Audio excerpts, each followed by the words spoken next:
Unbearable traffic on a Thursday night.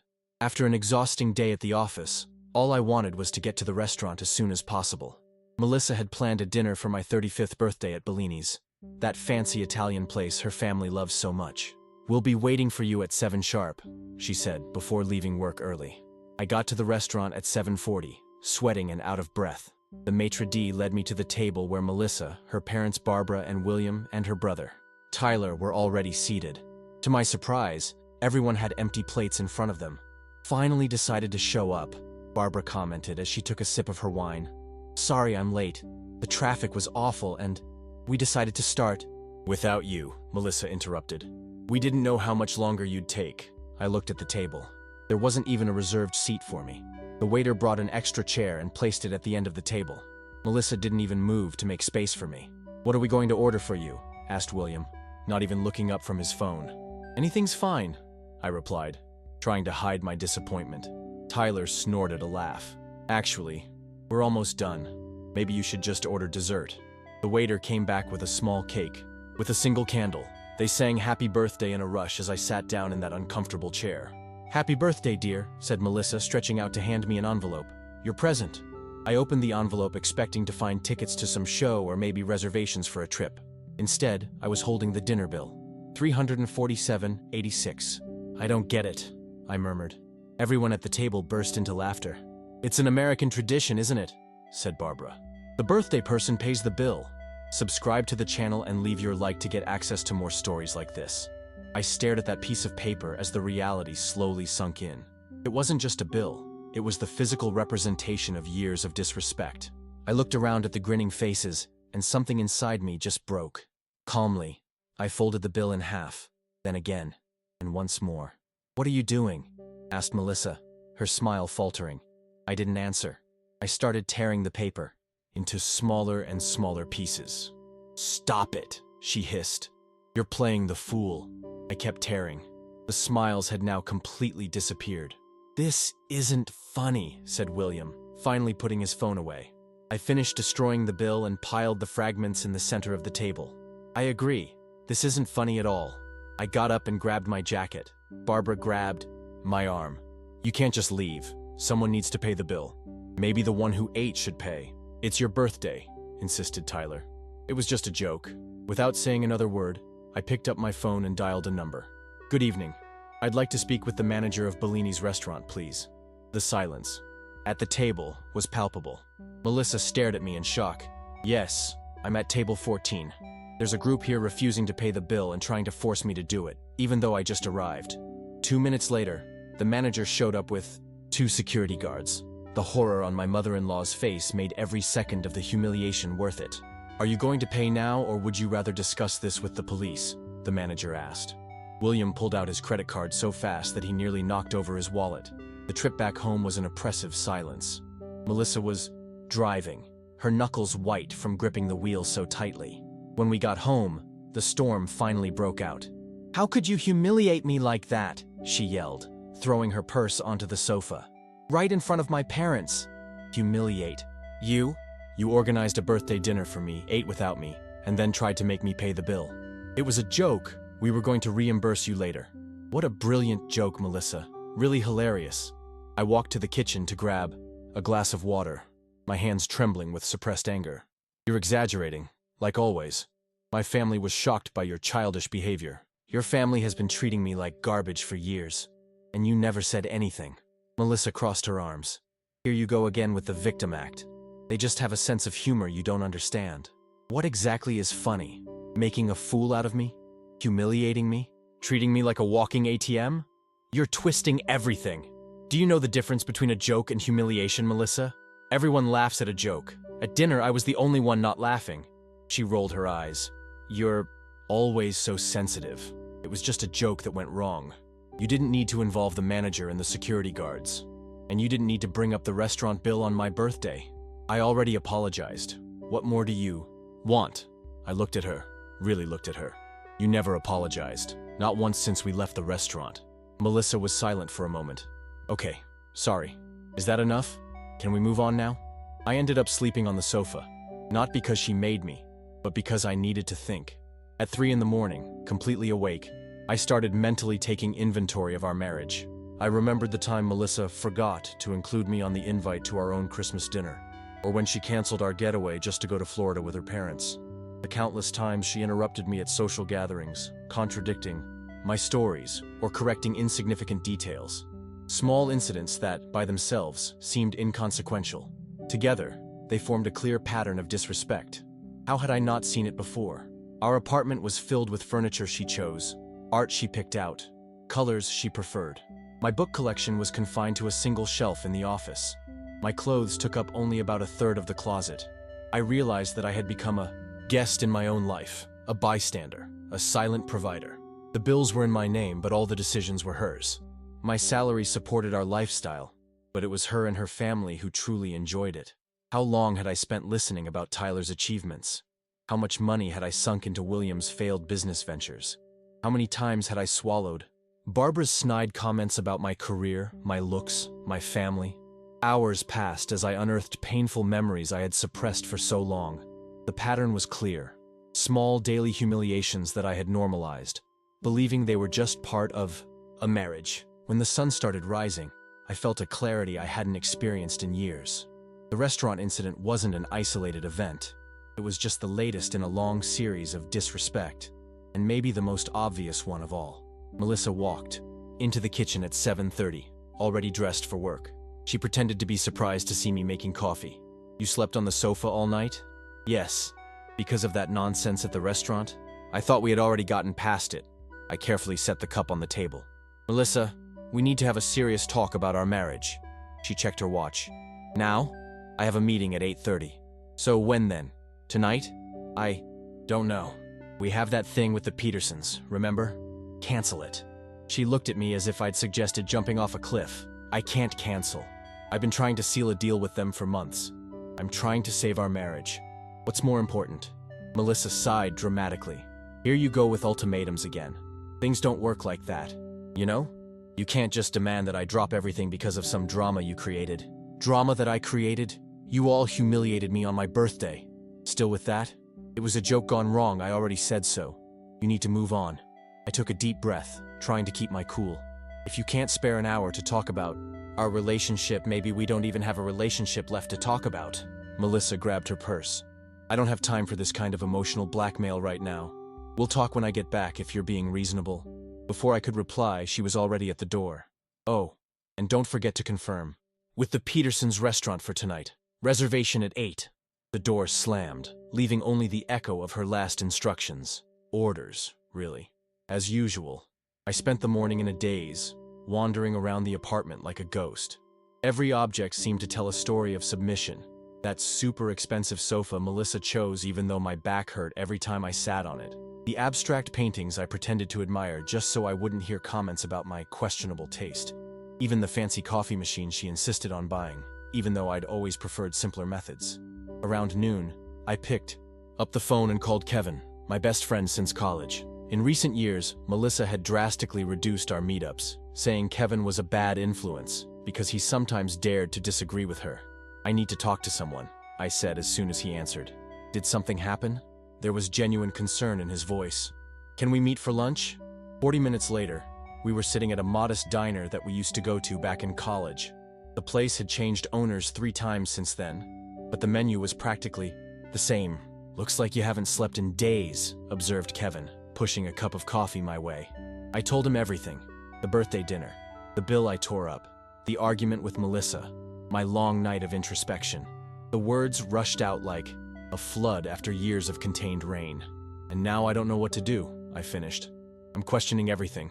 Kevin sighed deeply. "Honestly? I'm surprised it took you this long." "What do you mean?" "Dude, this marriage has been toxic from the start. Everyone sees it except you." That took me off guard. "Everyone? Who?" "Your friends, your coworkers. Even your mother mentioned it to me once, before she passed away." My mom had died 3 years earlier. The memory of how Melissa complained about the time we lost at the funeral still stung. "Why didn't anyone tell me?" Kevin fiddled with a napkin, uneasy. "We tried. You wouldn't listen. Remember when I questioned her selling your classic car without asking you first? You said it was fine, that she knew best." I remembered. That '67 Mustang was my biggest material accomplishment before I met Melissa.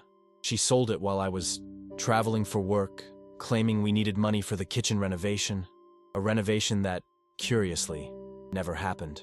Or when she made you push back the date of your hernia surgery because it clashed with her mom's birthday, Kevin went on. You suffered for another 3 months, man. Each example hit like a punch in the gut. Situations I had rationalized, minimized, or simply buried. And remember when I needed a guarantor for my apartment and you immediately volunteered only to back off because Melissa didn't approve? You said, I'm quoting your exact words, I have to consider her priorities too. I felt my face burn with shame. Did I really say that? Dude, she isolated you. From your family, your friends, your hobbies, she made you believe your needs were secondary. That has a name. Yeah? What? Emotional abuse. Kevin didn't hesitate to say it. I know it sounds extreme, especially for guys. We're taught not to complain, to tough it out. But what you described isn't a normal marriage. We fell into a heavy silence while that uncomfortable truth settled in. So, what do I do? Now? I finally asked. That's for you to decide. But know that whatever you choose, I'm here for you. My couch isn't the comfiest, but it's always available if you need it. That offer of the uncomfortable couch felt more comforting than the fancy apartment I used to share with Melissa. Thanks, man. Really. Kevin smiled. That's what friends are for. The real ones, at least. As we paid the bill, my phone buzzed. A message from Melissa. Don't forget, 8 o'clock with the Petersons. Wear that blue blazer I bought for you. Not a question about where I was. Not a single question about how I felt after our morning fight. Just more instructions. I looked at Kevin, who had noticed the change in my expression. I need to go home, I said, feeling an enormous weight in my chest. I've got some things to sort out. The drive back home was an emotional roller coaster. Part of me wanted to confront Melissa right away, demand changes, fight for the respect I deserved. Another part feared losing everything we'd built. Together, even though together might not even be the right word anymore. When I got to the building, the doorman greeted me with a strange smile. Your wife got here early today, sir. I glanced at my watch. It was only 2:40 in the afternoon. Melissa never came home before 6. Is she sick? I asked. She didn't seem to be, he replied, avoiding my gaze. She was accompanied. Something about his tone made me alert. Accompanied? A coworker, I think. Tall, with brown hair. He's been here before a few times. When you were away on business. My heart started pounding. I remembered that Melissa had mentioned an important meeting in the morning. A meeting she couldn't miss. Not even for discussing our marriage. I took the elevator up with a growing sense of nausea. In the hallway, I stopped in front of our door and hesitated. Was I being paranoid? Looking for problems where there were none, just to justify my previous thoughts? I turned the key as quietly as possible. The apartment was eerily quiet, but I heard a muffled sound coming from the bedroom. Voices. Laughter. Part of me already knew what I'd find, but the scene hit like a punch to the stomach anyway.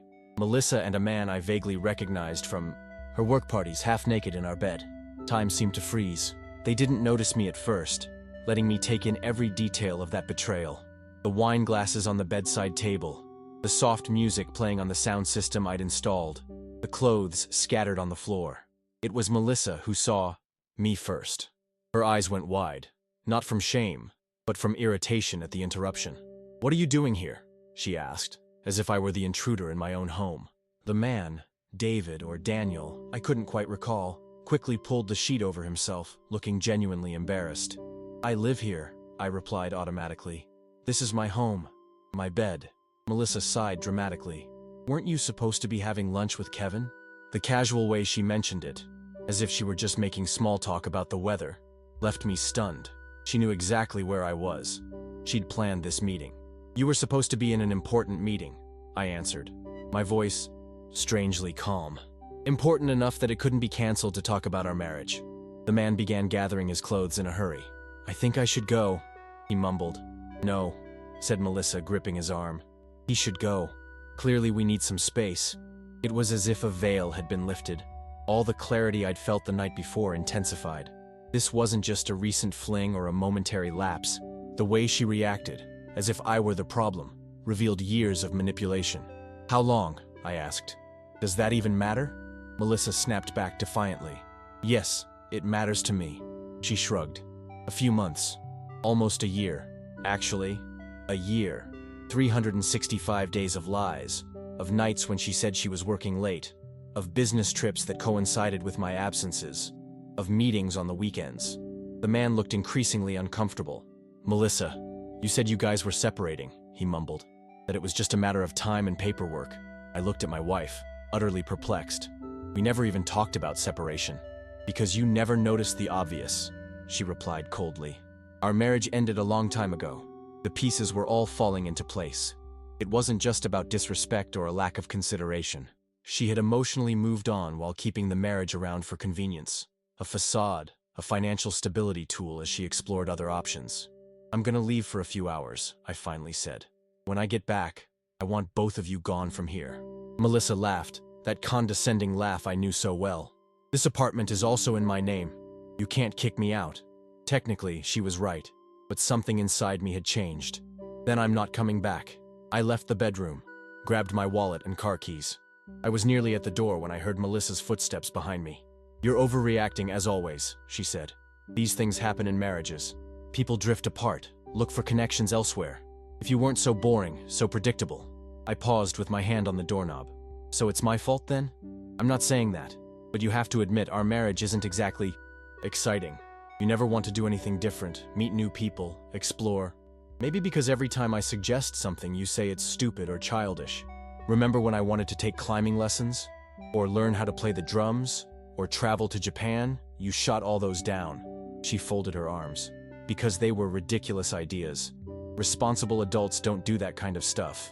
"Responsible adults also don't cheat on their partners," I replied as I opened the door. "Nor humiliate them in public. Nor manipulate their feelings for years."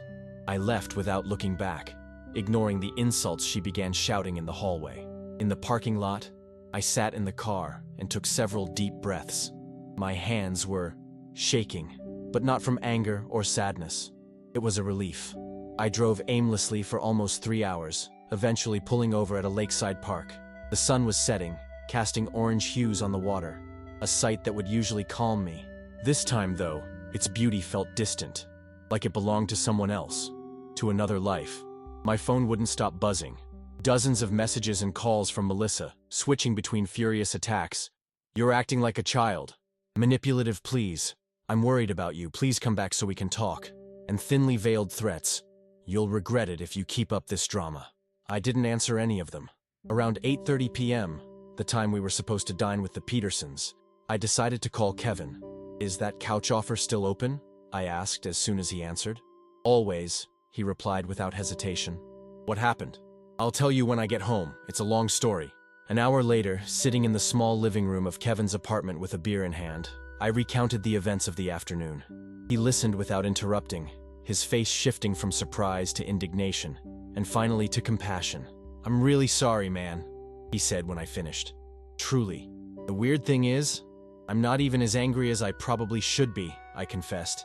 "It's more disappointment and exhaustion. Just so tired. Natural. You've been carrying such a heavy load for years without realizing it." My phone buzzed again. "Melissa." I showed the screen to Kevin before declining the call. "You're gonna have to talk to her at some point," he observed. "You need to decide what you want to say. I think I know already." That night, lying on Kevin's uncomfortable sofa, I made the decision I'd been putting off for far too long. There was no turning back. Some bridges, once burned, can't be rebuilt. The next morning, I called her. She picked up on the first ring. "Finally." "Where are you?" "We need to talk about your ridiculous behavior," she said.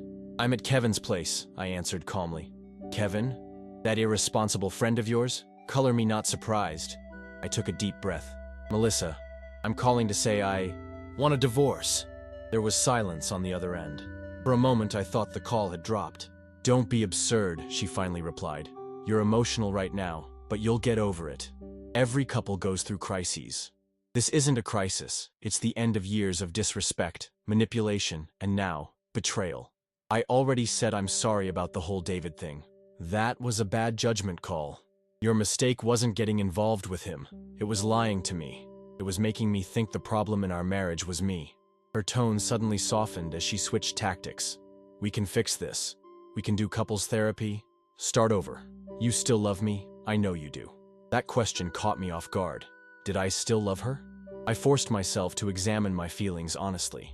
I think I stopped loving you the moment I realized you never really loved me. You loved the idea of me, the provider, the husband who never complains, the man who finances your lifestyle and puts up with your family's contempt. That's ridiculous. Of course I love you. Prove it. Tell me what you love about me, not what I do for you or represent. What do you love about me as a person? Another long pause followed. See? I continued. You can't even answer a basic question like that. That's not fair. You caught me off guard. Not everything in life comes with a heads up, Melissa. Like the dinner bill on my birthday, or finding my wife in bed with another man. Her voice hardened again. If you want to play dirty, we can play dirty. Half of everything is mine by right. The apartment, the investments, even your retirement. Go ahead and take it all, I replied instantly. I don't want anything that reminds me of these years. You're gonna regret this, she threatened. No one's ever gonna love you like I did. I sincerely hope not. I'd rather spend the rest of my life alone than be loved the way you loved me. I hung up before she could reply. My hands weren't shaking anymore. My mind was clear. I knew exactly what I needed to do. I hired a lawyer that very week. Michael Donovan, a family law specialist, was recommended by a coworker who had gone through a similar situation. In our first meeting, I explained that I wanted the process to be as quick and painless as possible. Even if that means giving up assets? Michael asked while taking notes. Even then, the apartment, the furniture, everything can go to her. I just want my freedom back. He looked at me with a mix of surprise and admiration. Most clients come here determined to get nothing, especially after an affair. It's not about revenge. It's about moving on. Michael smiled slightly. It's refreshing to hear that. But as your lawyer, I have to warn you against rash decisions. You worked hard for those assets. I'll work hard again, on things that really matter to me this time. He nodded. I understand. Still, let's set some reasonable boundaries. You don't have to leave with nothing but the clothes on your back. We agreed on a division where Melissa would keep the apartment and most of the furniture while I retained my car, my personal investments, and some sentimental items. It was far less than what I'd legally be entitled to, but it was enough to start over without being completely stripped bare. When the papers were presented to Melissa, her initial reaction was sheer shock. She expected a long, drawn-out battle, not this near-total surrender. Her lawyer, a stern-faced man named Lawrence, called Michael 3 days later. My client thinks this is some sort of trick, he said during a conference call. No one gives up an asset of this size without ulterior motives. There's no trick, Michael replied. My client just wants to close this chapter as quickly as possible. He must be hiding something, Lawrence insisted. We did full disclosure. Every asset is listed. If your client wants to challenge the information, we can definitely drag this out for months or even years. There was a pause on the other end. I'll call back, Lawrence finally said. Melissa tried contacting me directly several times in the following weeks. I ignored most of the calls, but eventually I answered one after Michael suggested that a minimal dialogue might smooth things out. Why are you doing this? She asked immediately. What are you planning? Nothing more than what's on the papers. I want the divorce, and I want to move on. Nobody is that selfless, she insisted. Not even you. The irony of that almost made me laugh. For years, I sacrificed my own desires, needs, and dreams for hers. And now she accused me of having ulterior motives by making our separation as smooth as possible. Think what you want, Melissa. Sign the papers, and we can end this. And if I don't sign, if I contest everything, then we'll spend time and money on lawyers, and the end result will probably be worse for you. The courts usually don't favor the unfaithful spouse. She was silent a moment. So you're gonna use that against me? The David thing?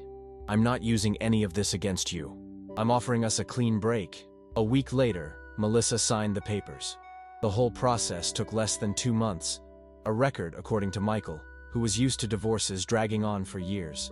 On the eve of the finalization, I had to go back to the apartment to pick up my last personal belongings.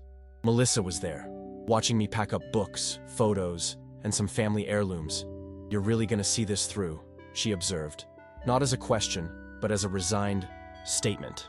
Yes, we could have fixed things, you know, if you'd been more understanding. I looked at her, genuinely curious. Understanding about what? About you cheating on me? About your family humiliating me? About years of being treated like an accessory rather than a partner? You're overreacting, as always. No, Melissa. For the first time in a very long time, I'm seeing things as they are. I finished packing in silence. When I was about to leave, she spoke again. You're gonna regret this. One day you'll realize what you threw away. I stopped at the door and looked one last time at the apartment that had been my home for 6 years. The expensive furniture, the carefully coordinated artwork, the impressive view. Everything perfectly arranged yet utterly empty of real meaning. I know exactly what I'm leaving behind, I replied. And I know exactly what I'm taking with me. Subscribe to the channel and leave your like to get access to more stories like this.